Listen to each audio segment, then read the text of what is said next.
hukum puasa Ramadan dan hukum meninggalkannya. Kita juga sudah pelajari hal ini bahwa hukum berpuasa Ramadan adalah wajib. Hukum berpuasa Ramadan adalah wajib. Karena Allah Subhanahu wa taala berfirman dalam Al-Qur'an dalam dua ayat, surat Al-Baqarah ayat 183, surat Al-Baqarah ayat 185. Ya ayyuhalladzina amanu kutiba alaikumus shiyam kama kutiba alal ladzina min qablikum la'allakum tattaqun. Wahai orang-orang beriman, dituliskan atas kalian berpuasa. Maksudnya diwajibkan sebagaimana dituliskan atas orang-orang sebelum kalian. Maksudnya diwajibkan atas orang-orang sebelum kalian agar kalian bertakwa. Dalam surah Al-Baqarah 185, Allah Subhanahu wa taala berfirman, "Faman syahida minkumus syahra falyasum." Barang siapa yang menyaksikan dari kalian bulan Ramadan, maka hendaklah dia berpuasa. Ini dalil yang menunjukkan bahwa wajibnya puasa Ramadan.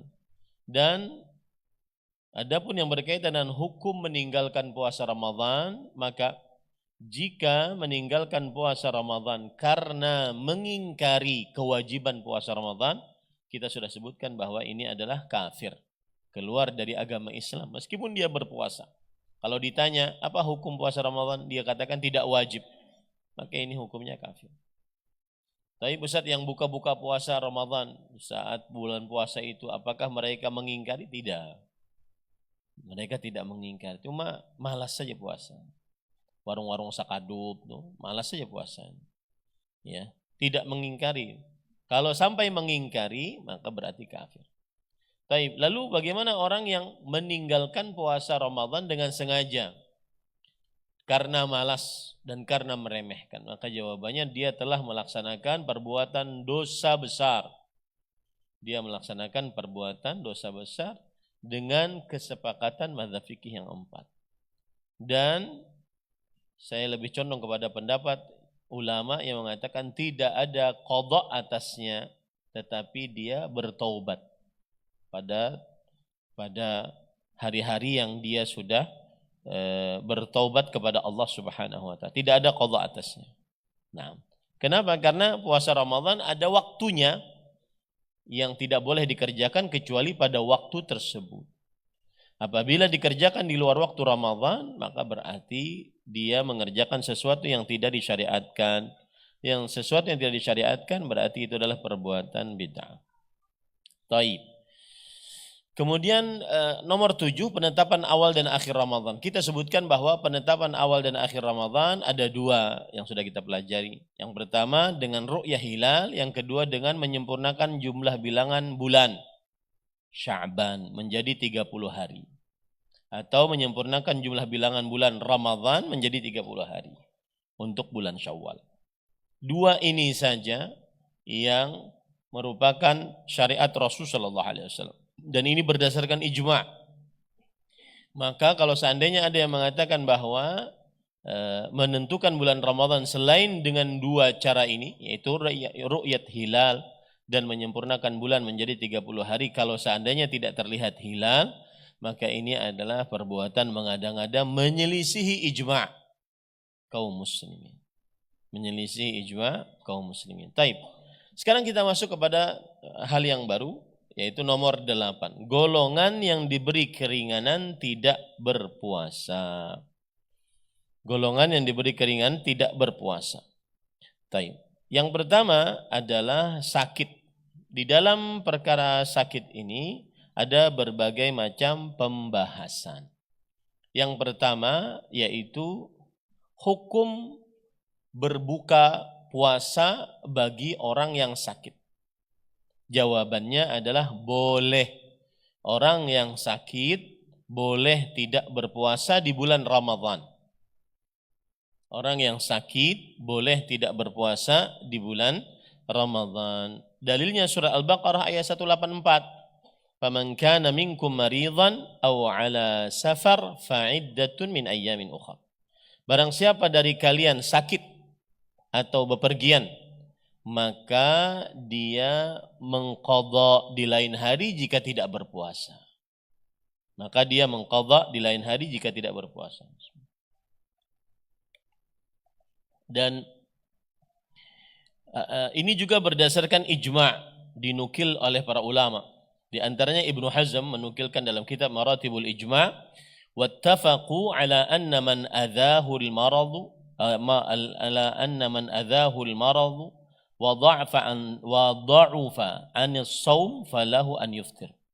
Dan para ulama bersepakat bahwa siapa yang rasa sakitnya menyulitkannya dan lemah untuk berpuasa, boleh baginya untuk berbuka. Lemah untuk berpuasa, maka boleh baginya untuk berbuka. Ini permasalahan yang pertama. Kemudian permasalahan yang kedua atau pembahasan yang kedua dalam perihal sakit ini. Batasan sakit yang diperbolehkan berbuka. Apa batasan sakit yang diperbolehkan berbuka? Maka batasannya adalah sakit yang jika berpuasa bertambah sakitnya. Itu batasan. Sakit yang jika berpuasa bertambah sakitnya, atau sakit yang menyulitkannya untuk berpuasa. Sakit yang menyulitkannya untuk berpuasa. Maka boleh dia berbuka. Hal ini berdasarkan pendapat jumhur, mazhab Hanafi, Maliki, dan Hambali. Dan ini adalah pendapat jumhur ulama rahimahumullahu ta'ala. Sebagaimana dikatakan oleh Imam Al-Qurtubi rahimahullah. Beliau mengatakan di dalam kitab beliau Al-Jami' Ahkamil Quran, Tafsir Al-Qurtubi, wa qala jumhurun minal ulama, kebanyakan para ulama berkata, idza kana bihi maradun yu'limuh, jika ia memiliki rasa sakit yang menyakitinya, wa yu'dhi, dan mengganggunya, au yakhafu tamadiyahu, atau dia khawatir berlanjut lagi sakitnya, au yakhafu tazayyudahu, atau dia khawatir bertambah lagi sakitnya, sahhalahul fitr, maka boleh baginya untuk berbuka. Itu batasannya. Baik. Permasalahan selanjutnya, para ikhwan yang dirahmati oleh Allah. Bagaimana kalau seandainya sakitnya itu jika dia berpuasa malah membahayakannya. Kalau tadi cuma menyulitkan, mengganggu, melemahkan. Ini membahayakannya sampai mungkin kepada nyawanya. Maka jawabannya adalah berbuka hukumnya wajib. Kalau ada orang sakit yang sakitnya itu membahayakannya, membuat dia cacat, membuat nyawanya hilang, maka haram berpuasa, wajib berbuka. Paham ya? Itu bedanya yang dengan pertama yang tadi. Kalau yang pertama tadi cuma menyulitkannya, menyakitinya, maka dia boleh berbuka, tetapi dia mengqadha di lain hari. Kalau ini, ya, dia haram berpuasa, wajib berbuka. Dan ini adalah mazhab jumhur, mazhab para ulama, mazhab Hanafi, Maliki, dan Syafi'i, dan juga sebagian ulama mazhab Hambali. Kenapa? Karena Allah berfirman dalam Al-Quran, surah An-Nisa ayat 29, wala taqtulu anfusakum, janganlah kalian membunuh diri kalian sendiri. Sisi pendalilan dari ayat ini bahwa ayat ini melarang secara umum pembunuhan terhadap diri. Maka berpuasa yang menghasilkan bahaya, kehancuran diri diharamkan. Ya, diharamkan. Ini para ikhwan yang dirahmati oleh Allah Subhanahu wa taala. Sama seperti orang dalam kasus Amr bin As radhiyallahu anhu. Beliau junub di pagi hari. Kemudian hari itu sangat dingin. Kalau seandainya dia mandi, dia bisa mati saking dinginnya. Maka pada saat itu dia boleh, meskipun junub, dia tidak mandi junub. Dia hanya bertayamum. Kenapa? Menyelamatkan nyawanya. Dari sini terdapat pelajaran innad din yusr. Agama itu mudah. Ya, kalau memang sulit untuk berpuasa, bahkan bukan hanya sulit, membahayakan, bisa mematikan dia, maka haram berpuasa. Tidak boleh dia berpuasa. Tidak boleh memaksanya. Baik. Lalu Ustaz, dan juga dalil yang lain, surah Al-Baqarah ayat 195, wala tulqu biaidikum ila tahlukah, dan janganlah jerumuskan tangan kalian dengan tangan kalian kepada kebinasaan. Enggak boleh. Kita menjerumuskan diri kita dengan tangan kita kepada kebinasan. Taib. Permasalahan selanjutnya yang berkaitan dengan sakit adalah bagaimana kalau sakitnya ringan. Sakit ringan itu bagaimana? Sakit yang kalau sedang berpuasa tidak terasa puasanya. Tidak juga menyakitinya saat berpuasa, apalagi sampai membahayakannya tidak sama sekali. Hanya sekedar sakit kepala, ya, hanya sekedar sakit gigi misalkan, hanya sekedar sakit panu misalnya, nah, ya, hanya sekedar sakit-sakit biasa, ya, marap dingin, tidak terlalu berat sakitnya, ya, maka pada saat itu la yahillu lahu an yuftir, tidak halal baginya untuk berbuka. Tidak halal baginya untuk berbuka. Dan ini dengan kesepakatan mazhab fikih yang 4. Mazhab Hanafi, Maliki, Syafi'i, dan Hambali. Kenapa? Jawabannya adalah li'annal maridha lam yata'allam bis-shaum. Karena yang berpuasa pada saat itu tidak merasa sakit dengan puasanya. Ya, tidak merasa sakit dengan puasanya. Baik. Ini permasalahan yang berkaitan dengan sakit. Tapi permasalahan selanjutnya yang berkaitan dengan sakit juga. Apa yang wajib dilakukan kalau orang yang sakit lalu diharapkan kesembuhannya, lalu dia tidak berpuasa? Apa yang harus dia lakukan di kemudian hari? Maka jawabannya adalah wajib mengqadha hari-hari yang dia tidak berpuasa selama sakitnya. Jika berbuka orang yang sakit dan sakitnya diharapkan kesembuhannya, kemudian dia sembuh, maka wajib mengqadha di hari-hari yang dia tidak berpuasa. Dalilnya adalah surah Al-Baqarah ayat 184 tadi. Faman kana minkum maridan au ala safar fa'iddah min ayyamin ukhra. Barang siapa dari kalian sakit atau bepergian, maka jika dia berbuka, dia wajib mengqadha di lain hari. Dan ini berdasarkan ijma' dinukilkan oleh para ulama. Di antaranya Ibnu Hazm dalam kitab Maratibul Ijma'. Wattafaqu ala anna man aftara fi safar aw marad fa alaihi qadau ayyami adadi ma aftar ma lam ya'ti alaihi ramadhanun ukhra. Nah, perhatikan.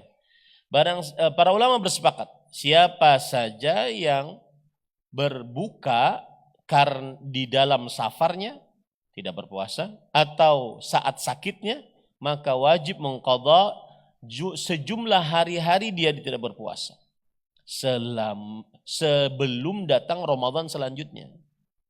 Sejumlah hari-hari dia tidak berpuasa sebelum datang Ramadan selanjutnya. Taib. Ini kalau seandainya sakitnya bisa sembuh. Nah, permasalahan selanjutnya, kalau seandainya dia tidak berpuasa pada sakit yang sulit diharapkan kesembuhannya. Bukan tidak diharapkan ya, sulit diharapkan kesembuhannya. Seperti sakit menahun, sakit kronis, sulit diharapkan kesembuhannya. Bagaimana orang seperti ini? Maka jika berbuka orang yang mempunyai sakit dan sulit diharapkan kesembuhannya, seperti sakit yang kronis, sakit terus-menerus, menahun, tidak pernah sembuh-sembuh, maka dia boleh tidak berpuasa dan dia membayar fidyah. Dia bayar fidyah. Dan ini dengan kesepakatan mazhab fikih yang 4. Apa dalilnya? Dalilnya adalah disamakan, dianalogikan, dikiaskan dengan orang yang sudah tua dan perempuan yang sudah tua renta. Allah berfirman dalam surah Al-Baqarah ayat 184, wa 'alal ladzina yutiqunahu fidyatun ta'amu miskin. Dan atas orang-orang yang tidak sanggup untuk berpuasa, maka dia membayar fidyah. Fidyah itu apa? Yaitu 1 hari dia tidak berpuasa, dia bayar 1 bungkus nasi kenyang. Jadi kalau orang makan 1 bungkus nasi itu kenyang. 1 kali makan kenyang, itu namanya fidyah. Itu kalau hitungan kita sekarang, 1 kali makan kenyang. Ustaz, kalau pakai beras bagaimana? Pakai beras adalah 3 mud. Atau 1 mud. Ya, 1 mud. Ya, ini ini 1 mud, ya,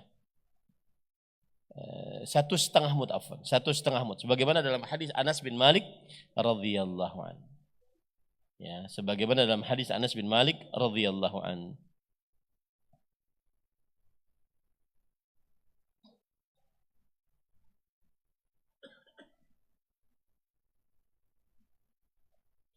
Taib. Para ikhwan yang dirahmati oleh Allah Subhanahu wa taala, permasalahan selanjutnya adalah,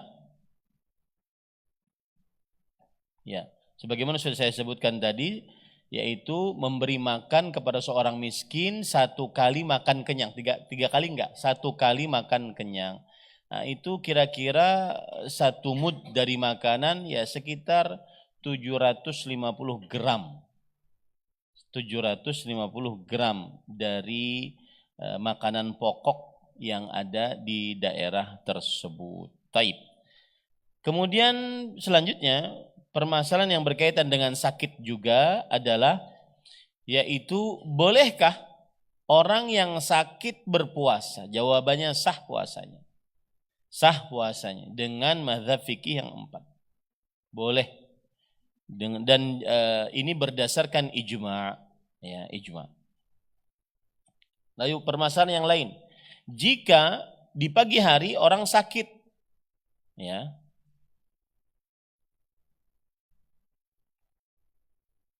kemudian di siang hari dia sehat, tapi dari pagi dia sudah puasa, di siang hari dia tetap puasa, maka orang seperti ini tidak berbuka dan tidak wajib, dan wajib baginya untuk menyempurnakan puasanya. Jadi dari pagi dia sudah puasa, tapi dalam keadaan sakit.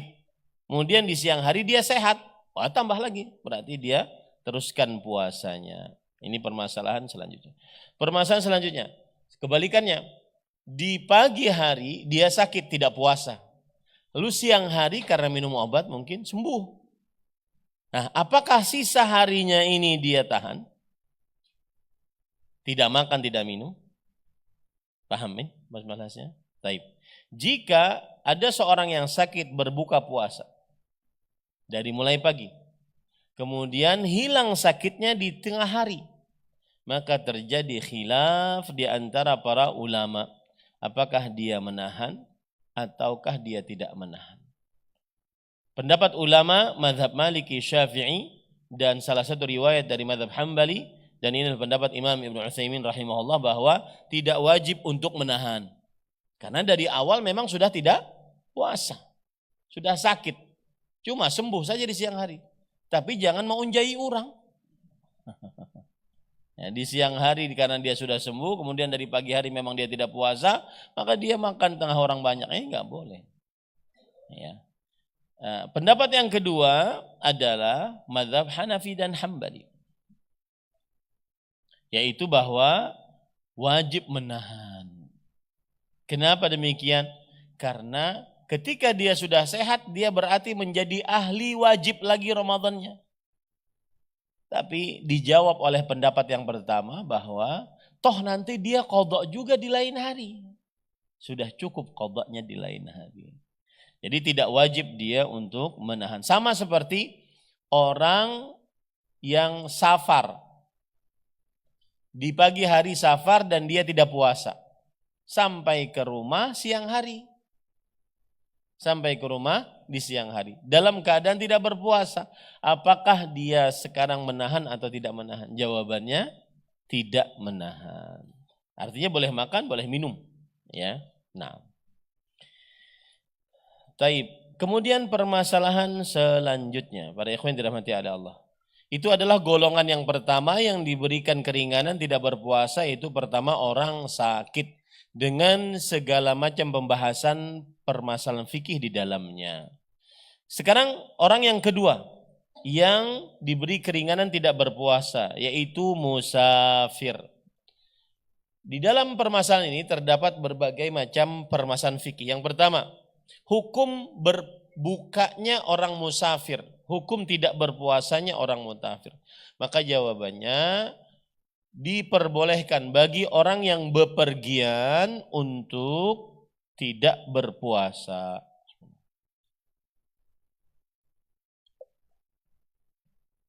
Diperbolehkan orang yang bepergian untuk tidak berpuasa. Dan ini berdasarkan pendapat mazhab fikih yang 4. Mazhab Hanafi, Syafi'i, Maliki dan Hambali. Bahkan dinukilkan ijma' atasnya. Imam Ibnu Qudamah rahimahullah berkata dalam kitabnya Al-Mughni, lil musafir an yuftiru fi Ramadan wa ghairihi bidalalatil kitab wa sunnati wal ijma'. Orang yang bepergian boleh untuk berbuka di dalam bulan Ramadan dan juga di dalam bulan yang lain berdasarkan dalil dari Al-Qur'an dan sunnah serta ijma'. Jadi boleh para ikhwan yang dirahmati oleh Allah Subhanahu wa taala. Kemudian juga berdasarkan hadis riwayat Imam Abu Daud, Imam Tirmidzi dari Anas bin Malik Al-Ka'bi radhiyallahu anhu bahwa innallaha wada'a 'anil musafiri as-shaum wa syatras salat. Allah membebaskan puasa atas orang yang bepergian dan juga membebaskan setengah sholat atas orang yang bepergian. Setengah sholat itu maksudnya kalau sholatnya 4 rakaat boleh 2, zuhur, asar, isya, itu maksudnya.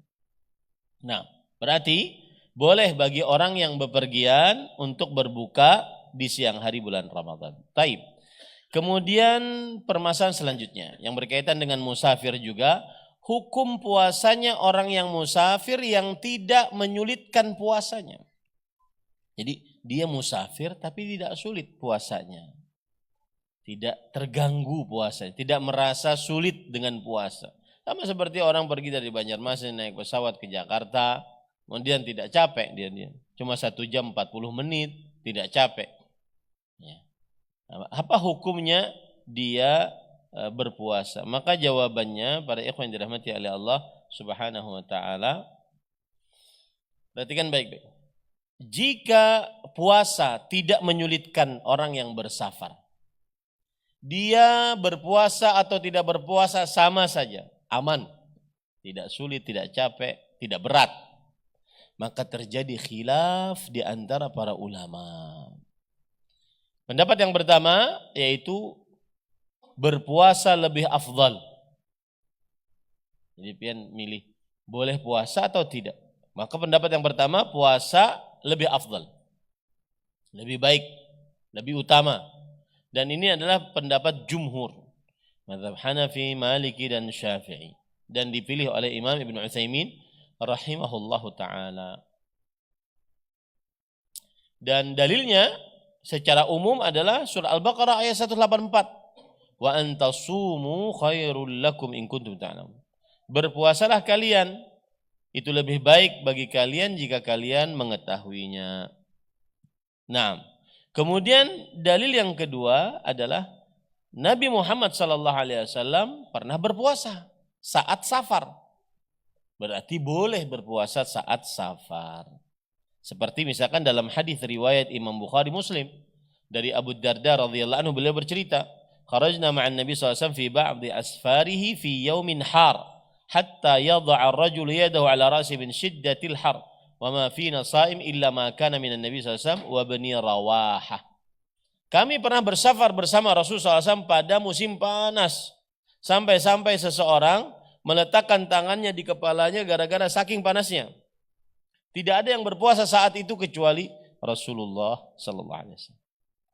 Jadi jawaban yang kedua, kalau puasanya tidak menyulitkan, maka berpuasa lebih afdal. Kenapa? Karena Rasulullah SAW pernah mengerjakannya. Jawaban yang ketiga adalah karena lebih cepat selesai tanggung jawab daripada dia mengqadha nanti.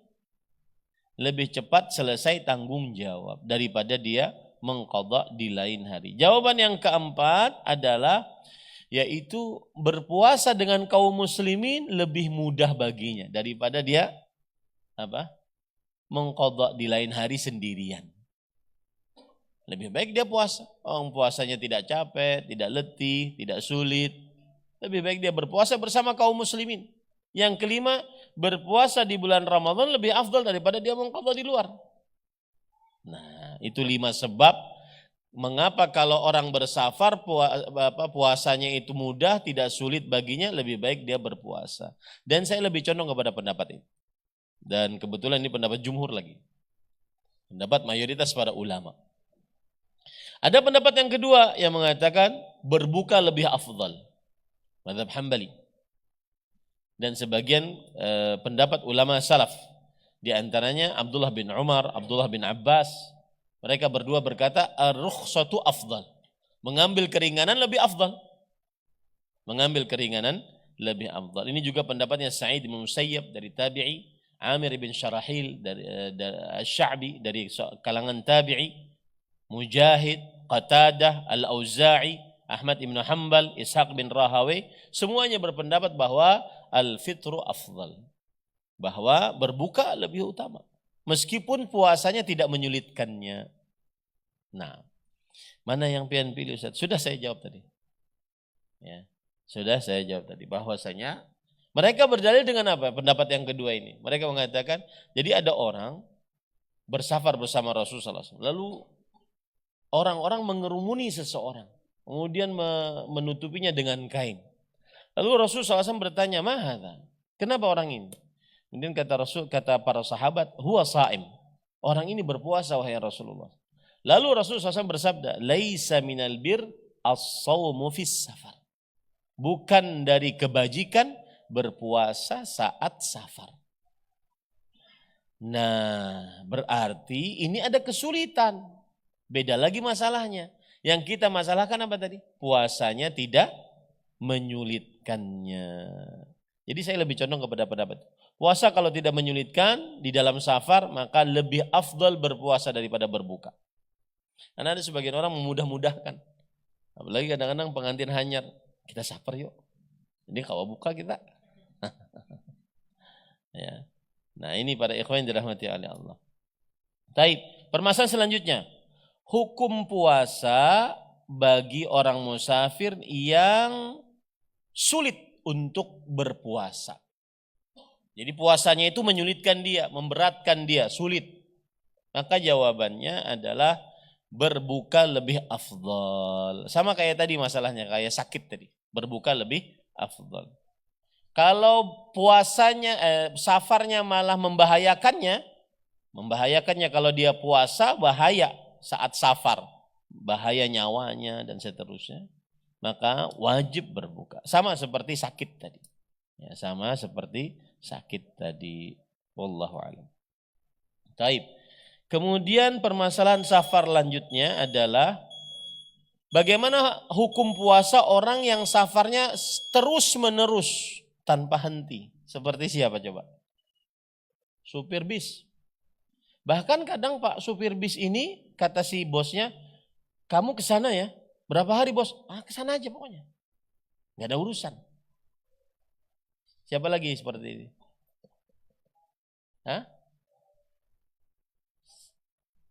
Pilot pesawat atau nahkoda kapal, ABK kapal. Orang-orang yang sering bersafar ini bagaimana hukum puasanya? Maka jawabannya adalah selama dia musafir boleh berbuka. Walaupun sering safar. Ustadz kada kodok-kodok Ustadz. Nah itu urusan pian kan? Lain urusan ulun. Yang penting kalau pian saat safar Ramadan boleh berbuka. Selama safar. Ya, kalau pian bersafar saat Ramadan maka boleh berbuka. Seperti misalkan pilot, kemudian masinis kereta, kemudian supir-supir taksi, supir-supir kontainer yang berjalan beberapa kota, beberapa negara, luar biasa. Maka boleh dia berbuka. Keumuman ayat Al-Baqarah 184. Faman kana minkum maridan aw ala safar fa'iddatun min ayyamin ukhar. Taib, masih berkaitan dengan hukum puasa bagi orang yang bersafar. Taib, apabila orang yang bersafar tidak berpuasa, apa yang wajib dia lakukan? Yang wajib dia lakukan adalah mengqadha di lain hari. Apabila seorang musafir tidak berpuasa di bulan Ramadan karena safarnya, maka wajib mengqadha di lain hari sebagaimana dalam surah Al-Baqarah ayat 184. Faman kana minkum maridan aw ala safar fa'iddatun min ayyamin ukhra. Barang siapa dari kalian sakit atau sedang bepergian, maka dia tidak berpuasa, maka dia mengqadha di lain hari. Baik. Kemudian permasalahan selanjutnya yang berkaitan dengan safar juga sama yang seperti saya sebutkan tadi. Orang bersafar dari pagi hari dan dia tidak berpuasa. Kemudian di siang hari sampai tidak safar lagi, sampai sudah di tempat tujuannya, dia mukim di situ. Maka apakah dia menahan sisa harinya, tidak makan, tidak minum, ataukah dia tetap berbuka? Maka jawabannya adalah jika orang musafir sampai ke tempat dia mukim di tengah hari bulan Ramadan dalam keadaan dia berbuka, dalam keadaan dia tidak berpuasa, maka terjadi khilaf di antara para ulama. Dan kita lebih condong kepada pendapat apa tadi? Menahan atau tidak? Tidak menahan. Kenapa? Karena jawabannya nanti pun di lain hari dia juga apa? Dia juga mengqadha. Baik. Terakhir, permasalahan yang berkaitan dengan safar. Hukum berbuka bagi orang musafir apabila dia bersafar dengan sarana transportasi yang mudah. Pesawat, ya. Bahkan kalau ke Papua kan cuma 5-6 jam. Jadi ini cerita saya pernah ke Papua. Kemudian panitia di Papua bersyukur sekali. Alhamdulillah Ustaz untuk bisa datang. Ada sebagian Ustaz yang kami undang, mereka nanya, berapa jam ke sini? Ya sekitar 7-8 jam. Ya mendingan saya umroh katanya. Nggak mau dakwah di Papua. Padahal menarik dakwah di Papua. Dan kalau antum ke sana bersyukurlah dengan keadaan Banjarmasin. Subhanallah. Taib para ikhwan dirahmati Allah. Jadi jawabannya adalah walaupun bersafar dengan sarana transportasi yang nyaman, mudah, tidak menyulitkan, masih boleh berbuka puasa. Kenapa? Karena dia dalam keadaan apa? Safar. Nah, timbul pertanyaan terakhir. Jarak safarnya berapa Ustaz? Yang diperbolehkan kita berbuka. Jawabannya adalah dikembalikan kepada uruf. Apa itu uruf? Kebiasaan setempat. Dan ini pendapat yang lebih proporsional. Bukan dikembalikan kepada jarak 85-80 kilometer. Enggak. Yang lebih proporsional adalah dikembalikan kepada uruf. Kenapa? Coba bayangkan sekarang. Orang ke Jakarta, cek dari Banjarmasin ke Jakarta berapa kilo. Orang ke Jakarta, ya dari Banjarmasin naik pesawat, ratusan kilo. Ya tak? Tapi cuma 1 jam 40 menit. Apakah dinyatakan safar? Maka jawabannya iya. Kenapa? Berdasarkan uruf. Dan ini faedah saya dapatkan dari Fadilat Syekh Sa'ad bin Khaslan, Sa'ad Al-Khathlan, seorang ulama besar, ulama. 1200-an 1200-an kilometer. Tapi cuma 1 jam 40 menit. Ya. Kalau dari Banjar 1 jam 40 menit sampai mana? Kalau ke Hulu. Binuang. Hah? Binuang safar lah sudah. 80-an. Jadi kembalikan ke uruf itu lebih proporsional dan lebih sesuai dengan dalil. Ya, lebih proporsional, lebih sesuai dengan dalil. Nah, ini para ikhwan. Baik. Kemudian sekarang permasalahan yang ketiga. Pembahasan ketiga, golongan yang diberikan keringanan tidak berpuasa, yaitu orang tua renta atau yang disebut dengan lansia. Jawabannya adalah hukum berpuasa orang tua yang renta, laki-laki ataupun perempuan. Jawabannya boleh berbuka bagi laki-laki dan perempuan yang tua renta yang sudah tidak sanggup untuk berpuasa, boleh berbuka. Alhamdulillah. Ini keringanan Islam dan ini kemuliaan agama Islam. Ya, boleh berbuka. Dalilnya apa? Surah Al-Baqarah ayat 184. Wa 'alal ladzina yutiqunahu fidyatun ta'am miskin. Dan Orang yang tidak sanggup untuk berpuasa bayar fidyah. Satu kali makan kenyang untuk orang miskin. Satu kali makan kenyang untuk orang miskin. Dan juga berdasarkan penafsiran dari Abdullah bin Abbas radhiyallahu anhu ketika menafsiri surah Al-Baqarah ayat 184 ini. Beliau mengatakan laisat bimansukha. Ayat ini bukan mansukh hukumnya. Huwa syaikhul kabir wal mar'atul kabirah la yastati'ani an yasuma fayut'imani makana kulli yawmin miskina.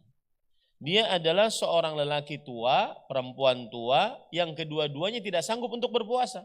Maka mereka membayar fidyah dengan cara memberi makan kepada seorang miskin. Satu kali makan kenyang, setiap hari mereka tidak berpuasa. Ya, itu cara untuk puasanya orang yang sudah tidak sanggup berpuasa karena tua renta. Baik.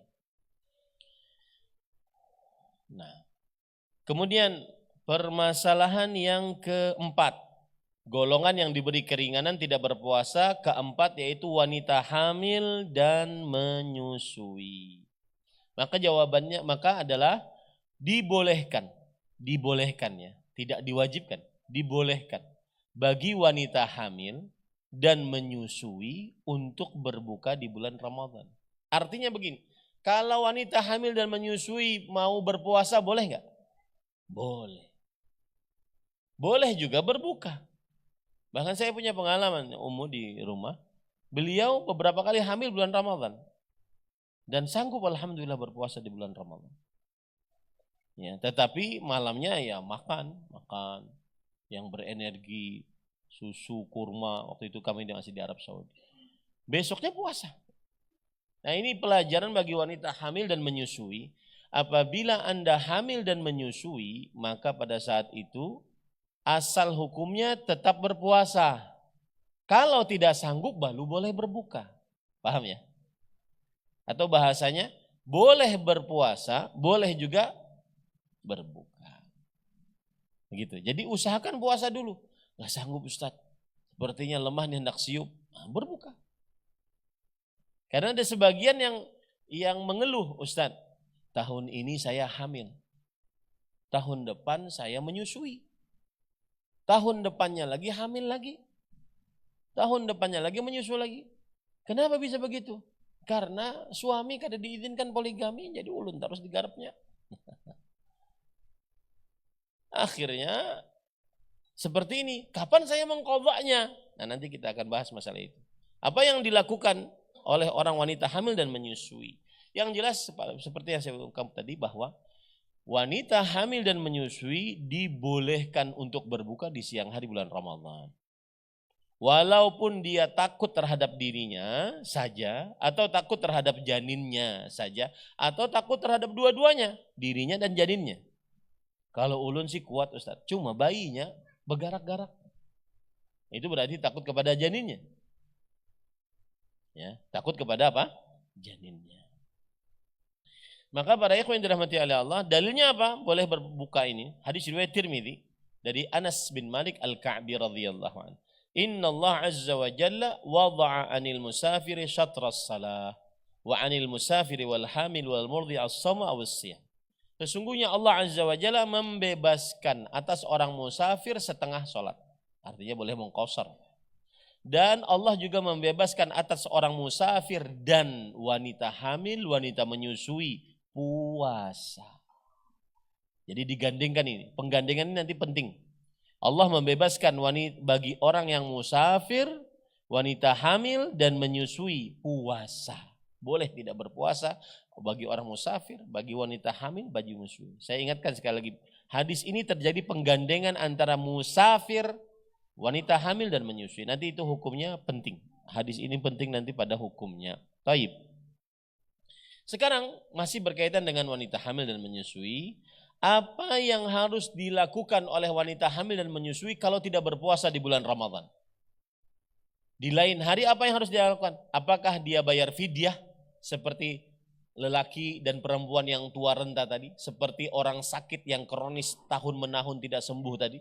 Ataukah dia seperti musafir atau sakit yang akut yang datang tiba-tiba kemudian diharapkan kesembuhannya. Yang mana dia wajib mengqadha. Kalau yang ini dia wajib membayar apa tadi?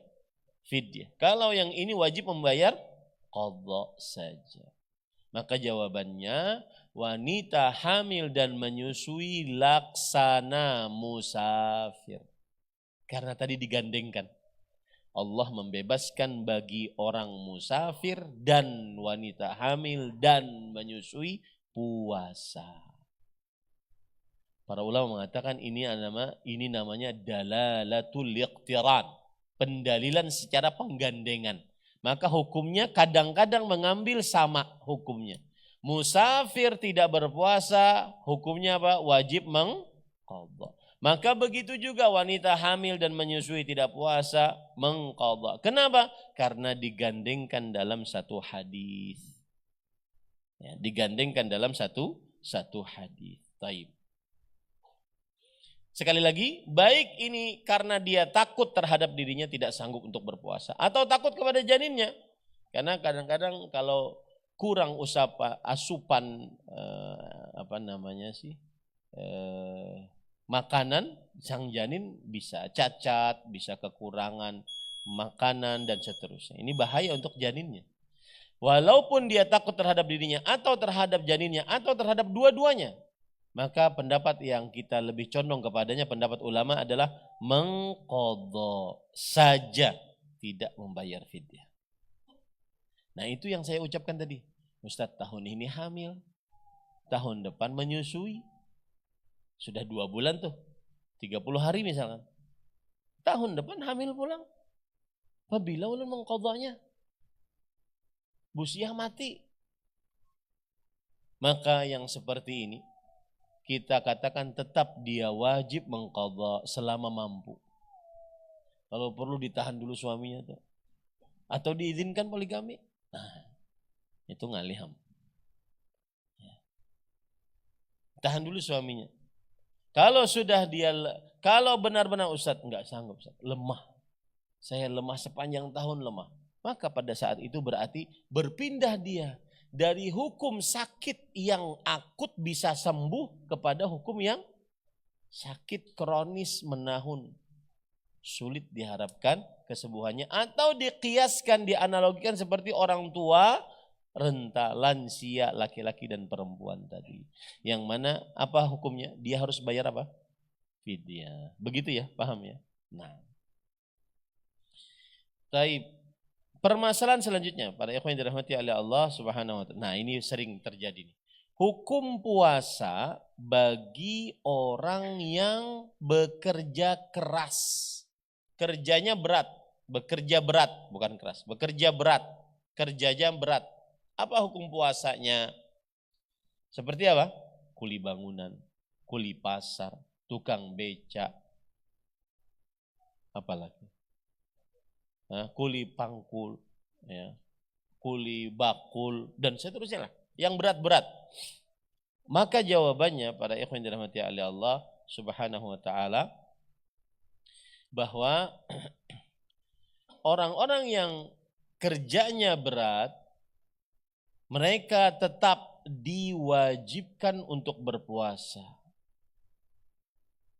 Mereka tidak dianalogikan dengan orang sakit atau orang musafir. Berarti dari malam tetap wajib berpuasa. Dari malam tetap wajib berpuasa. Tetapi kalau di tengah hari bulan Ramadan dia saat puasa dan kerja berat tersebut dia tidak sanggup, maka boleh dia berbuka. Kenapa? Karena bahaya yang akan menimpanya. Terlalu lapar, terlalu haus. Ustadz nimun ulun kada buka, ulun mati. Buka wajib. Tapi dari awal tidak puasa dikarenakan atau dialasankan dia kerja berat, maka tidak ada dalil yang menunjukkan akan hal tersebut. Ini para ikhwan dirahmati oleh Allah Subhanahu wa taala. Coba saya bacakan perkataan ini bukan dari kantong saya. Ini bacakan perkataan dari kitab Al-Fatawa Al-Hindiyah. Al-Muhtarif al-muhtaj ila nafaqatihi alima annahu law ishtaghala bi hirfatihi yalhaquhu darar mubihun lil fitr yahrumu alaihi al-fitr qabla an yamrad kadza fil qunyah, yang artinya orang yang bekerja yang memerlukan untuk memberi nafkah kepada anak istrinya, kalau nggak bekerja dia nggak dapat duit, nggak bisa makan juga. Maka dia mengetahui kalau dia bekerja, maka dia akan dapat bahaya. Dia akan dapat bahaya. Maka ini boleh untuk berbuka. Artinya apa? Kerja dulu. Kalau seandainya berat, sulit, bahaya untuk dirinya, maka dia berbuka, tidak mengapa. Ya. Dan dia haram untuk berbuka sebelum sakit. Nah, ini perkataan. Dia haram untuk berbuka sebelum berbahaya. Nah, ini para ikhwan yang dirahmati Allah. Begitu juga di dalam kitab Kashful Qina'. Berkata Al-Buhuti, berkata Abu Bakar Al-Ajurri, "Man sana'athu syaqah fa in khafa bis-shaum talafan aftara wa qada. In darraka tarku san'ah fa in lam yadurruhu tarkuha athima bil fitr wa yatrukuha wa illam yantafi tadarrur bi tarkiha fala ithma alaihi bil fitri lil 'udhr." Yang artinya, barang siapa yang gara-gara bekerja dia mendapatkan kesulitan, jika dia takut dengan puasanya itu kehancuran pada dirinya, berbuka dia dan dia mengqadha di lain hari. Tapi tetap dia dari awal berpuasa dulu. Jangan dari awal dia tidak berpuasa. Paham ya? Jika tidak membahayakannya, artinya kerjanya tidak membahayakannya, maka kalau dia meninggalkan puasa tersebut dia berdosa karena berbuka. Ya, dia berdosa karena berbuka. Ya, ini pada ikhwan dirahmati oleh Allah Subhanahu wa taala. Baik. Nah, ini sering ditanyakan nih, bahkan saya pernah dihujat dalam masa ini. Ya. Coba nih Ustadz katanya, suruh ngebecak sekali. Saya masih ingat tuh di samping sini kita bikin video sama Rifqan TV. Samping sini bikin video, waktu itu masih ada bangun-bangun inilah, membangun ini. Saya bilang ambil video sekalian, kita perlihatkan tukang-tukang itu. Saya bilang waktu itu bahwa meskipun tukang kuli bangunan, kalau seandainya bulan Ramadan tetap wajib puasa. Kecuali kalau seandainya dengan berpuasa tersebut dikhawatirkan dia pingsan, dikhawatirkan bahaya untuknya, maka dia boleh berbuka, bahkan wajib berbuka pada satu. Tetapi dari pagi dia tetap berpuasa. Tidak ada dalil yang membolehkan dia berbuka karena bekerja berat. Wah, itu banyak yang menghujat. Ustadz ini coba kita ajak jadi kuli pasar sekali deh. Itu zaman sekarang begitu Pak. Yang komen-komen berani-berani. Dan ini termasuk daripada buruknya media sosial. Bahkan Syekh Abdul Razak bin Abdul Masih mengatakan, saya tidak pernah melihat sebuah zaman yang ahli agamanya dicela, dihina, direndahkan lebih banyak daripada zaman sekarang. Daripada zaman sekarang. Melalui komentar-komentar. Berani-berani mengomentari dan seterusnya. Taib. Ini adalah yang ke-8. Yang ke-8. Taib. Yang ke-9. Perkara yang membatalkan puasa dan tidak membatalkan puasa. Saya akan sebutkan secara cepat saja ya, karena waktu.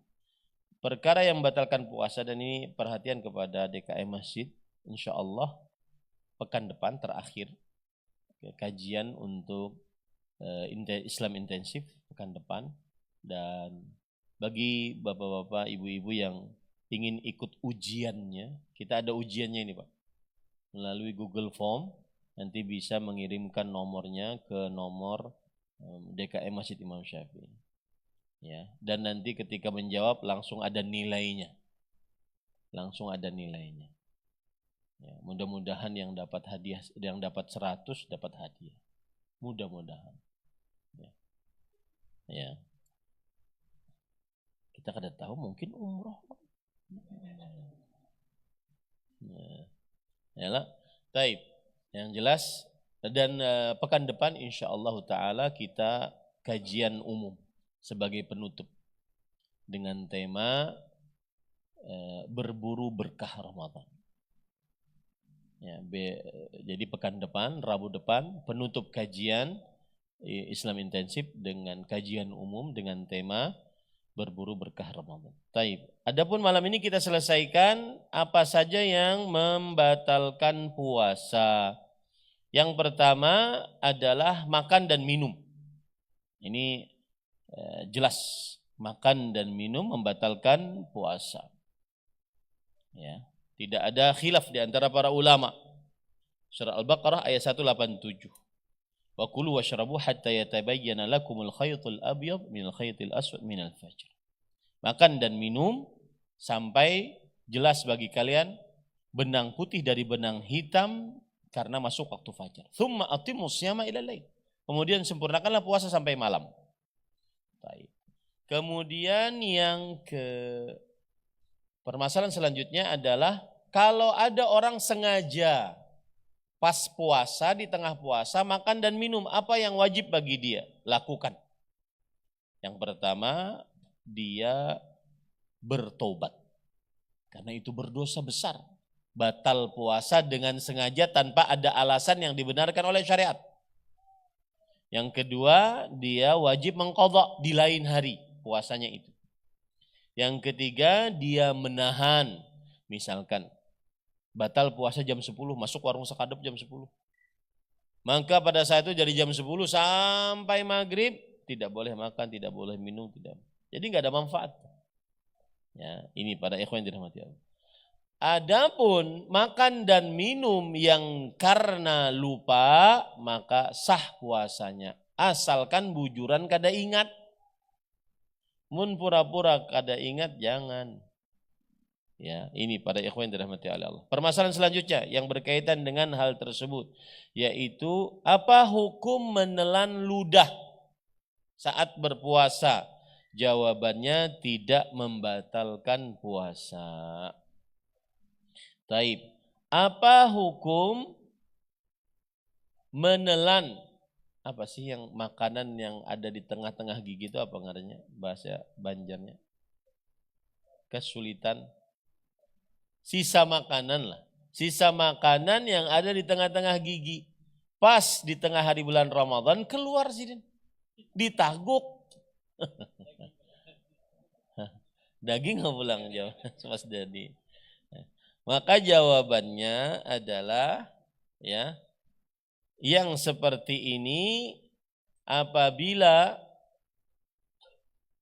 dia makanan yang jelas makanan, batal puasanya. Yang jelas makanan, sisa daging atau apa, jelas batal puasa. Ini para ikhwan yang dirahmati oleh Allah Subhanahu wa taala. Taib. Tapi ada ustaz terasa tapi sedikit, yang mana dikeluarkannya? Maka jawabannya ijma' para ulama itu sah puasanya, tidak membatalkan. Ya, ini para ikhwan yang dirahmati oleh Allah Subhanahu wa taala. Apa hukum orang yang tataguk batu saat puasa? Ini dijelaskan oleh para ulama. Ulama harus menyebutkannya. Jawabannya adalah jika dia tertelan, orang yang berpuasa tertelan sesuatu yang tidak dimakan secara kebiasaan manusia, seperti koin, seperti batu, maka para ikhwan yang dirahmati oleh Allah Subhanahu wa taala, yang seperti ini dia tetap berbuka. Batal puasanya. Batal puasanya. Sudah batu batal lah pulang. Subhanallah. Baik. Kemudian apa hukum menelan dahak? Jawabannya adalah hukum menelan dahak saat berpuasa jika tidak sampai kepada mulut, jadi dahaknya itu sampai ke sini nih. Jadi dahaknya cuma di dalam tenggorokan, tidak dikeluarkan sampai mulut, maka tidak batal puasanya. Tapi kalau seandainya sudah sampai mulut, terjadi khilaf di antara para ulama rahimahumullahu ta'ala. Ada yang mengatakan bahwa tidak batal. Ada yang mengatakan batal puasanya. Dan ini mazhab Syafi'i. Ya, makanya kalau di mazhab Syafi'i meludah terus karena tidak ditelan. Taib. Apa hukum merokok saat berpuasa? Maka jawabannya adalah merusak puasa. Ya, hukum merokok saat berpuasa merusak puasa. Dan ini adalah dengan kesepakatan mazhab fikih yang 4. Kenapa? Li'anna dukhan lahu jirmun yanfudhu ilal jawb. Karena namanya, apalagi di zaman sekarang vape dan semisalnya, belum kada tapi paham sekarang karena banyak sekali macam-macamnya. Karena dia ada semacam materi yang masuk ke dalam, ada semacam yang kawat dihirup. Pin merokok lah. Ada rasanya binanya tuh. Ya, ada rasanya tuh. Nah, ada rasanya itu yang tidak boleh. Ya, itu yang membatalkan puasa. Nah, taib. Terakhir, barang siapa yang bersahur setelah adzan subuh dalam keadaan kada sengaja. Ya, dalam keadaan kada sengaja. Dia meyakini bahwa ini masih malam. Ternyata adzan sudah 15 menit yang lalu. Maka bagaimana puasanya para ikhwah? Terjadi khilaf di antara ulama. Ada yang mengatakan puasanya sah, ada yang mengatakan puasanya tidak sah. Saya lebih condong kepada pendapat tidak sah. Dan ini mazhab fikih yang 4. Ya. Nah, itu yang berkaitan dengan pembatal puasa, makan dan minum. Yang kedua, pembatal puasa adalah berjima di siang hari bulan Ramadan. Nah, habis waktunya. Taib. Apa yang harus dilakukan kalau seandainya dia berjima dengan sengaja di siang hari bulan Ramadan? Ustaz, berarti ada yang kada sengaja? Mungkin aja. Kada ingat? Mungkinlah enggak. Kada ingat? Itu dibicarakan oleh para ulama. Man nasya, barang siapa yang lupa menggauli istrinya di siang hari bulan Ramadan, maka terjadi khilaf di antara ulama. Ada yang mengatakan puasanya tetap sah, ada yang mengatakan tidak sah. Ada yang mengatakan tidak sah itu masa kada ingat jadwalnya. Kan dia penuh dengan niat. Taib. Yang jelas apabila dia berjima di siang hari bulan Ramadan dengan sengaja, maka dia wajib melakukan beberapa hal. Yang pertama, harus bayar kafarat. Kafaratnya adalah yang pertama yaitu memerdekakan budak. Kalau tidak sanggup, maka berpuasa 2 bulan berturut-turut. Yang kedua, dia wajib mengqadha di lain hari puasa tersebut. Yang ketiga, dia wajib bertaubat.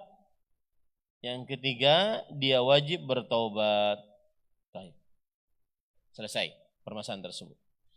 Sekarang, para ikhwan, yang keempat, dia wajib menjaga, menahan. Jadi misalkan, mohon maaf, dia bersetubuh jam 10 pagi. Maka selama itu tahan tuh sampai maghrib. Kada boleh makan, kada boleh minum. Haus tuh, haus silakan tuh. Sehaus-hausnya. Ya, tidak boleh dia. Harus 4 itu. Taubat, mengqadha, bayar kafarat, kemudian apa lagi tadi? Menahan sampai akhir. Taib. Timbul permasalahan lagi. Barang siapa yang mengulang-ulang jimanya dalam 1 hari. Pengantin hanyar mungkin. Jam 10. Kemudian jam 2. Kena lagi jam 5 sebelum azan maghrib. Maka bagaimana ini kafaratnya? Ya. Apakah kafaratnya berarti 3 kali berarti 6 bulan. Kan 2 bulan berturut-turut. Nah, paham ya? Maka jawabannya para ikhwan yang dirahmati oleh Allah, kalau seandainya dia berjima berkali-kali di siang hari bulan Ramadan, kafaratnya cuma 1 kali. Memerdekakan 1 budak, atau kalau tidak sanggup, berpuasa 2 bulan berturut-turut. Nah, baik. Itu yang kedua. Yang ketiga, keluar mani di siang hari bulan Ramadan dengan sengaja. Siapa yang keluar mani di siang hari bulan Ramadan dengan sengaja, maka batal puasanya, wajib mengqadha. Batal puasanya, wajib mengqadha. Baik. Baik itu dengan dia, mohon maaf ya, mengelus istrinya, mencium istrinya, atau melihat, terus-terus melihat, tanpa mengelus, tanpa mencium, tapi melihat, keluar juga. Hanya melihat aja, keluar. Saking ganalnya syahwatnya ini. Subhanallah. Ya. Ini harus poligami ini orang seperti ini. Belum pernah ketemu orang, Ustadz, subhanallah, pendakwah di daerah Sumatera. Ustadz, coba pegang tangan saya aja. Gonol, kemudian kuat benar. Ulun nih Ustadz, kalau istri haid, ulun gemetar. Makanya saya punya 3 istri. Mbah tuh ulun takoni, kalau 3-3-nya haid kayak apa?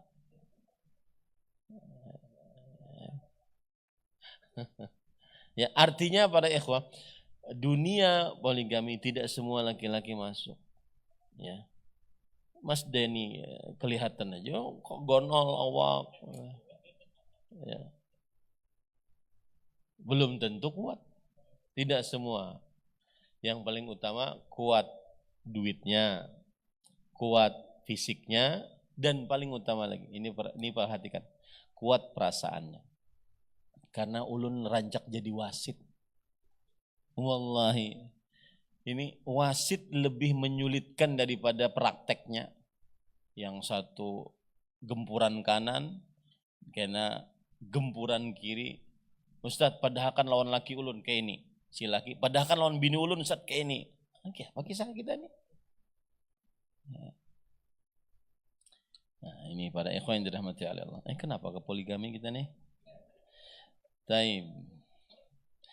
Hukum siapa yang tidur kemudian dia bermimpi basah di siang hari bulan Ramadan. Apakah batal atau tidak? Jawabannya tidak batal, puasanya sah. Hukum keluar madhi di siang hari bulan Ramadan, maka tidak membatalkan puasa. Dan ini mazhab Hanafi dan Syafi'i dan salah satu riwayat dari Imam Ahmad. Kemudian pendapat Imam Ibnul Munzir, pendapat As-San'ani, pendapat Ibnu Utsaimin rahimahullah. Karena dia seperti kencing, kata para ulama. Kemudian juga tidak ada dalil yang menunjukkan bahwa dia membatalkan puasa. Ini keluar madhi ya, madhi. Madhi itu apa? Cairan yang keluar sebelum mani. Karena dia sudah terangsang dan biasanya, mohon maaf, biasanya cairannya bening, tidak pekat dan tidak bau, tapi bening. Ini namanya madhi. Ada wadi. Jadi ada 3 cairan, mani, madhi, wadi. Wadi itu adalah cairan karena keletihan akhirnya keluar, atau karena mau kencing akhirnya keluar. Nah, itu namanya wadi. Dan madhi atau wadi ketika keluar saat berpuasa tidak membatalkan puasa. Yang membatalkan adalah ketika keluar mani. Wallahu a'lam. Taib yang keempat yaitu apa? Muntah. Jika muntah dengan sengaja batal puasanya berdasarkan ijma'. Ya. Atau berdasarkan pendapat para ulama kebanyakan rahimahumullah ta'ala. Baik. Kemudian yang keenam, keluar darah haid dan nifas. Ini juga batal puasanya. Ya, Rasulullah SAW bersabda, "Alaisa idza hadat lam tusalli wa lam tasum." Bukankah jika dia haid dia tidak sholat dan tidak berpuasa. Nah. Baik. Kalau seandainya dia haid di tengah hari bulan Ramadan. Ya, dia haid di tengah hari bulan Ramadan. Apakah dia wajib menahan sampai maghrib atau tidak? Jawabannya tidak, karena sudah tidak wajib lagi untuk berpuasa. Taib. Termasuk hal yang membatalkan puasa juga adalah yang keberapa ini? Yang keenam, yaitu murtad, keluar dari agama Islam. Ini batal puasanya. Kemudian yang ketujuh, berniat berbuka, ini juga batal puasanya. Kemudian yang kedelapan adalah berbekam, ini juga batal puasanya. Nah, berbekam ini juga batal puasanya. Baik. Itu adapun kalau ada orang tidur di siang hari bulan Ramadan, seharianan tidur, maka jawabannya pada ikhwan yang dirahmati oleh Allah Subhanahu wa taala, kalau dia orang berpuasa, kemudian dia tidur sepanjang harinya, berbuka pas ada dipanggil mama setumat gitu. Din, ya mak, guring pulang sini. Teguring sepanjangan. Karena apa? Tidak tahu. Karena sakit, karena apa. Tapi dia puasa. Maka puasanya sah. Baik. Kalau seandainya benar-benar tidur tidak terbangun sama sekali, dari mulai subuh sampai maghrib, maka puasanya sah atau tidak? Ya, jawabannya adalah puasanya sah. Ada yang mengatakan tidak sah. Khilaf di antara para ulama rahimahumullahu ta'ala. Ini yang bisa disampaikan para ikhwah yang dirahmati oleh Allah. Ingat besok pekan depan insyaallah, pekan yang terakhir, kita masuk ke dalam kajian Islam intensif dan seputar pembahasan fikih puasa, dengan kajian umum kita tutup yaitu dengan berburu berkah Ramadan. Berburu berkah Ramadan.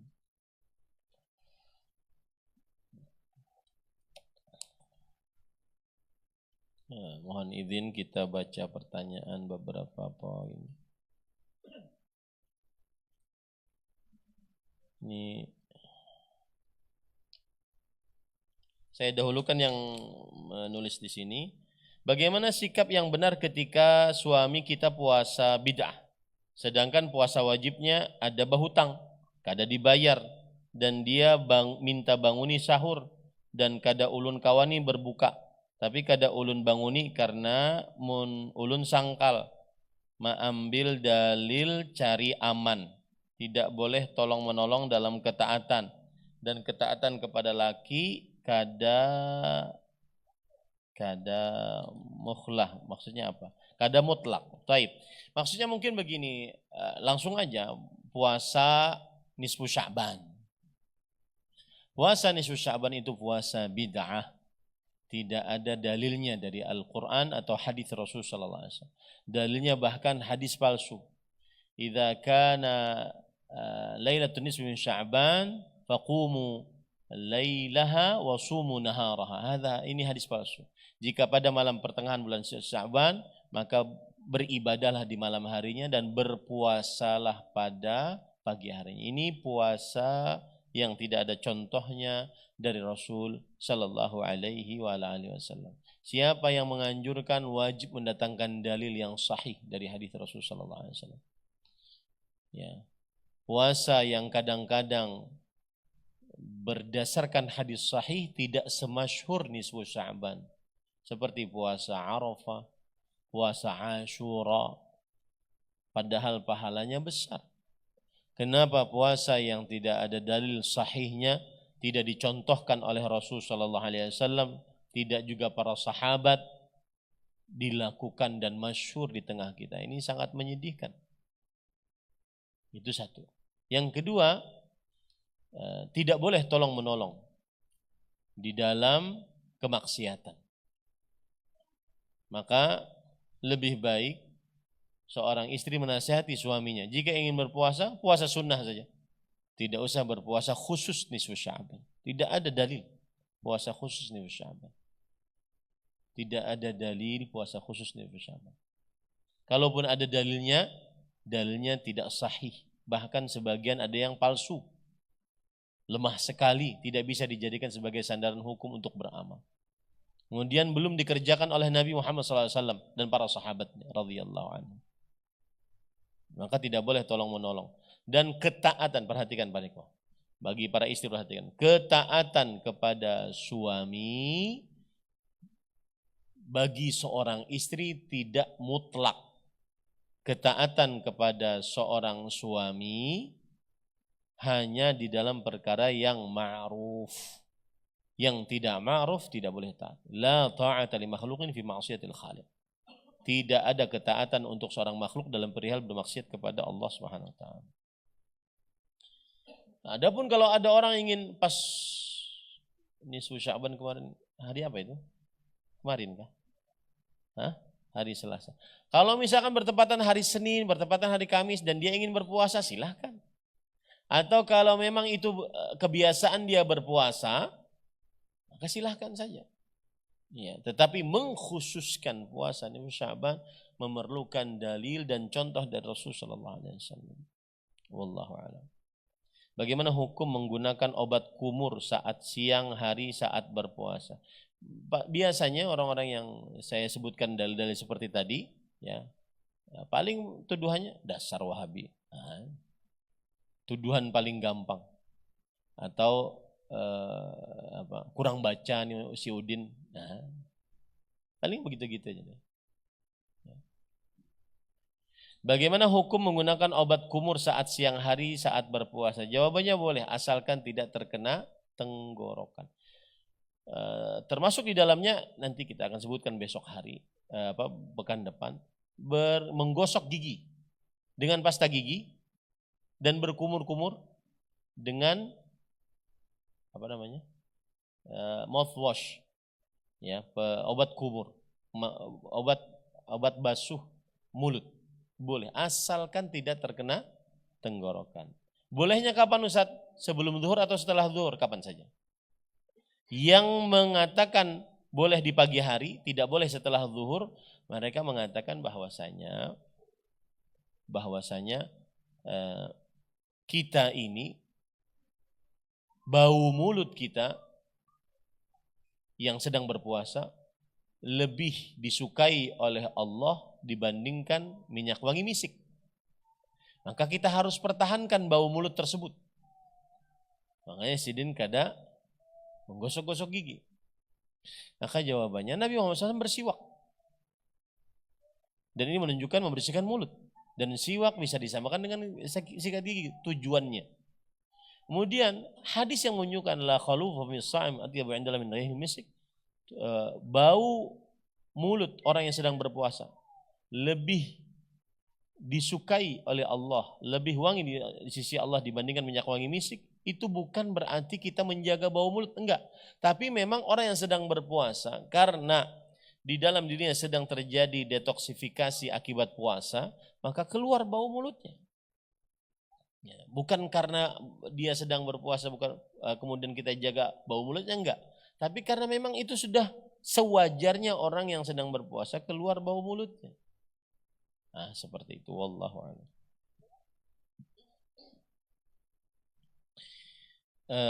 Apa hukumnya nonton film dewasa atau porno? Apakah sholat diterima? Terlebih lagi dilakukan saat malam hari dan besoknya berpuasa.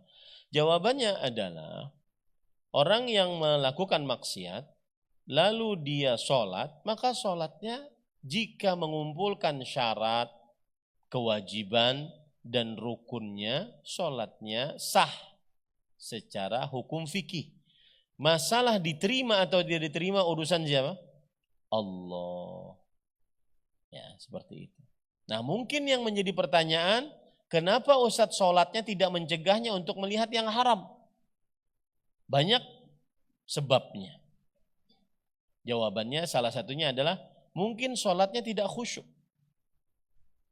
Mungkin sholatnya tidak sesuai dengan sunnah Rasul. Mungkin sholatnya tidak ikhlas. Sehingga tidak menghasilkan faidah sholat. Yang berbunyi inna sholata tanha 'anil fahsya wal munkar. Sesungguhnya sholat mencegah dari perbuatan keji dan mungkar. Kemudian, saya pernah ingin nulis status gini. Mungkin malam ini saya tulis. Ada sebagian orang tidak mau sholat. Orang yang sholat aja korupsi, kenapa saya harus sholat? Orang yang sholat saja tidak jujur, kenapa harus saya sholat? Orang yang sholat saja tidak sesuai dengan kesepakatan, kenapa harus saya sholat? Ini sering ini terjadi. Ini saya singgung ya, terang-terangan. Yang kerja di TK ini, SD, pesantren-pesantren, hati-hati. Ya, masuk baik-baik, keluarlah baik-baik. Selesaikan kontrakmu dengan sebaik-baiknya. Kadang-kadang kita kerja di tempat umum, kita tidak berani serampangan seperti itu, tidak beradab. Belum habis kontraknya sudah kabur ke sana kemari. Enggak boleh ya. Nah, ada sebagian orang mengatakan itu yang sholat saja enggak jujur, enggak sesuai dengan kesepakatan, tidak sesuai di atas kontrak. Ngapain saya sholat? Jawabannya mudah. Jawabannya begini. Kewajiban sholat tetap wajib. Dan meskipun perilaku orang-orang yang sholat menyimpang.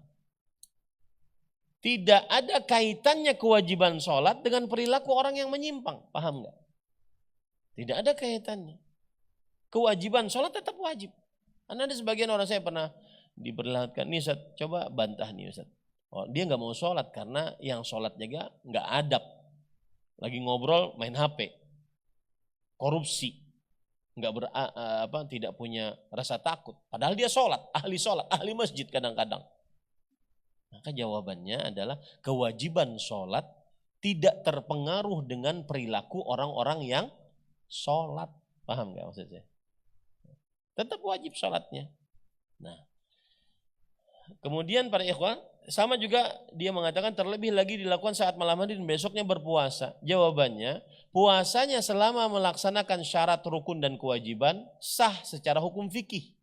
Adapun dia menonton di malam hari hal-hal yang diharamkan, maka dia berdosa. Ya, apakah puasanya diterima? Jawabannya itu urusan Allah Subhanahu wa taala. Cuma semestinya orang yang sholat, orang yang berpuasa sangat berpengaruh kepada ketaatannya, kepada takutnya untuk melaksanakan hal yang diharamkan. Wallahu a'lam. Dan saya berpesan ini pada ikhwaya. Ini pengalaman. Saya ngurus anak-anak ya, banyak pengalaman. Jangan dibiarkan anak-anak kecil dari mulai SD, perhatikan, dengan HP dan sembarangan melihat yang diharamkan. Itu dia akan kecanduan sampai nanti dia umur SMP, SMA. Meskipun dia menghafal Quran.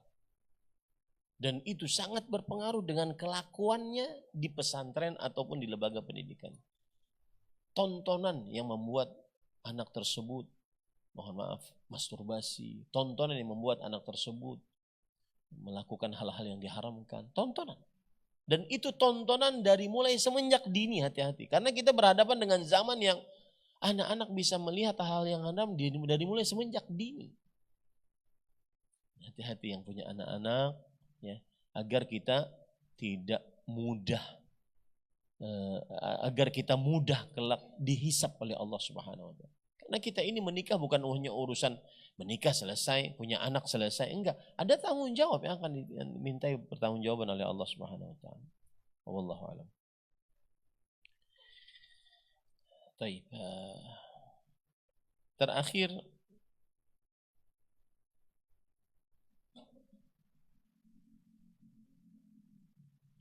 kalau sengaja tidak mandi wajib dan sengaja meninggalkan sholat gimana? Sah tidak? Mandi wajibnya pas mau berbuka puasa saja. Sholatnya pun sesudah buka puasa. Nah ini maksudnya apa? Paham pertanyaannya Pak? Puasa tapi tidak sholat. Jawabannya adalah saya lebih condong kepada pendapat ulama yang mengatakan tidak sah puasanya. Kenapa? Karena dia meninggalkan sholat. Rasulullah SAW bersabda dalam hadis riwayat Imam Tirmidzi, al-ahdu alladhi bainana wa bainahum as-shalah faman tarakaha faqad kafar. Perjanjian antara kami dengan mereka perihal salat. Kami orang Islam, mereka orang kafir perihal salat. Siapa yang meninggalkan salat maka sungguh dia telah kafir. Bainar rajuli wa bainasy-syirki wal kufri tarkus shalah. Hadis riwayat Muslim. Jarak antara seseorang dengan kesyirikan, kekufuran adalah meninggalkan sholat. Kalau sudah meninggalkan sholat, nggak ada jarak lagi antara kesyirikan, kekufuran. Kalau sudah syirik dan kufur, maka tidak sah amalan ibadahnya. Ini pendapat yang kita lebih condong kepadanya. Meskipun ada sebagian ulama mengatakan bahwa puasanya tetap sah.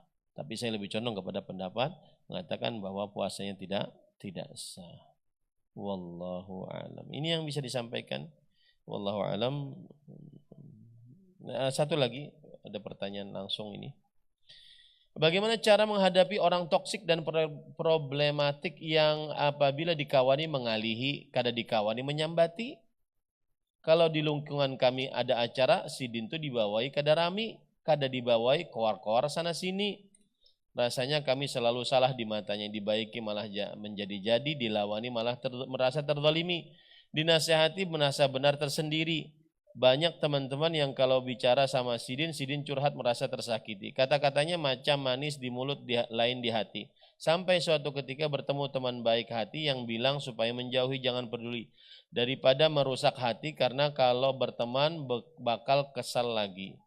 Jadi ini mau olah pertanyaan sambil mau olah pantun bilangnya nih. Jadi apakah saya boleh menjauhi dan tidak berteman lagi? Karena ternyata banyak juga teman-teman lain yang tidak suka bermasalah dengan sidin. Ini tidak 2, 3, atau 4 orang lagi. Karena sidin sepertinya ada bermasalah dengan hati. Iri yang dibalut kalimat syar'i ujung-ujungnya menyinggung sana sini. Seolah-olah sidin yang paling suci. Yang bermasalah dengan sidin seperti orang yang hina dina penuh dosa dan tak ampuni. Padahal sidin yang haus validasi. Batasan usia untuk kriteria lansia dari sisi syariah apakah ada Ustadz? Haid 10 hari apakah bayar fidyah atau bayar hutang puasa saja nantinya setelah bulan Ramadan? Yang II dulu kita jawab nih. Maka jawabannya pada ikhwah, perhatikan baik-baik. Antara dua kita memilih. Rasul sallallahu alaihi wasallam pernah bersabda, "Al-mu'min alladhi yukhalitun nas wa yasbir ala adahu khairun minal mu'min alladhi la yukhalitin nas wa la yasbir ala adahu." Orang beriman yang bergaul dengan manusia dan sabar saat bergaul itu lebih baik daripada yang tidak bergaul. Tetapi berarti tidak bergaul boleh daripada nanti menggibah, daripada nanti menamimah dan seterusnya. Jadi silahkan pilih antara bergaul tapi sabar. Jangan sampai jadi II tadi. Ya, atau dia tidak bergaul, ya sudah, tidak bergaul. Jangan sampai dilihat statusnya. Orang tuh kadang heran, ada orang sakit hati gara status orang lain. Padahal ngaran sidin kada disebut dalam status itu. Kenapa sakit hati? Ini perasa benar berarti orang. Ya, bawa perasaan benar berarti. Ya, jangan sering-sering lihat status orang lain. Itu media sosial, apalagi di bulan Ramadan nih. Saya berpesan, kurang-kurangi main media sosial, scroll. Ya, melihat acil-acil bergoyang, scroll. Habis puasanya subhanallah. Habis pahala puasanya. Ya. Ini yang kebiasaan, habis pahala puasanya. Apa faedahnya? Cuma sekedar melihat. Melihat. Mbah itu guring di gabini, kenapa yang nyata kayak ini? Sedangkan yang kada nyata kayak ini. Kenapa? Karena kita kebiasaan dengan maksiat. Akhirnya yang halal menjadi tidak nikmat. Nih catat baik. Kebiasaan melihat yang maksiat. Akhirnya istri yang halal menjadi tidak nikmat. Nah itu kata-kata hari ini tuh. Wallahu a'lam. Batasan usia atau kriteria lansia dari sisi syar'i. Ya, lansia berarti orang-orang yang sudah tidak sanggup untuk berpuasa. Itu batasannya. Ya, wallahu a'lam. Bisa dari 60 ke 70. Tapi tidak ada batasan itu ya. Itu dari saya. Atau 60 ke 80 bisa seperti itu. Haid 10 hari apa bayar fidyah atau bayar hutang puasa saja? Maka jawabannya bayar hutang puasa. Ya, jangan pengoler.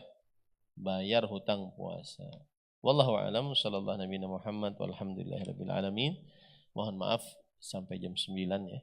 Karena memang adzannya isyanya cepat, landung ya, lama.